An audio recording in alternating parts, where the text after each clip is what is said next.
મારું નામ માલવ્યા ત્રિષા વિજયભાઈ છે। હું ધોરણ 7 માં અભ્યાસ કરું છું। મારી વાર્તાનું નામ જાદુઈ બારી છે।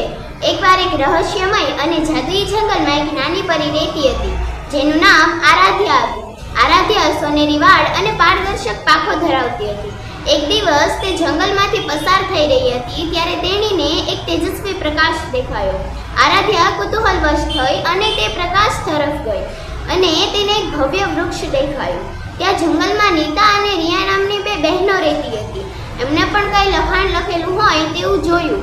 આરાધ્યાને બારીની અંદર જવાનું બહુ મન હતું। બારી ખોલવા માટે શું કરવું તે આરાધ્યાને ખબર નહોતી, તેથી તે વૃક્ષ પાસે ગઈ અને તેના હાથ મૂક્યો અને જાદુઈ રીતે બારી ખુલી ગઈ। બારી ખુલતાની સાથે જ આરાધ્યાની સામે એક ઝગમગતી અને અદ્ભુત દુનિયા દેખાઈ।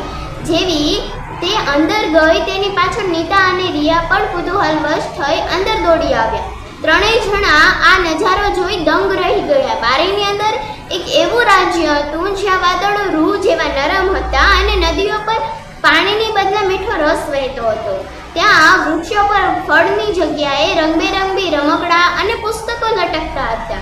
ત્યાં એક સોનેરી પાટિયું હતું જેના પર લખ્યું હતું, આ બારી માત્ર તે જ ખોલી શકે છે જેનું હૃદય સાફ હોય અને જે બીજાની મદદ કરવામાં માનતું હોય। આરાધ્યા સમજી ગઈ કે તેની નિખાલસાને કારણે જ આ ચમત્કાર થયો છે। ત્યાં એક વૃદ્ધ અને દયાળુ જાદુગર મળ્યા। તેમણે આરાધ્યાને એક જાદુઈ હાર ભેટમાં આપ્યો અને નીતા રિયાને જંગલમાં પશુ પંખીઓની ભાષા સમજવાની શક્તિ આપી। જાદુગરે કહ્યું, તમારે આ શક્તિનો ઉપયોગ જંગલના રક્ષણ માટે કરવાનો છે।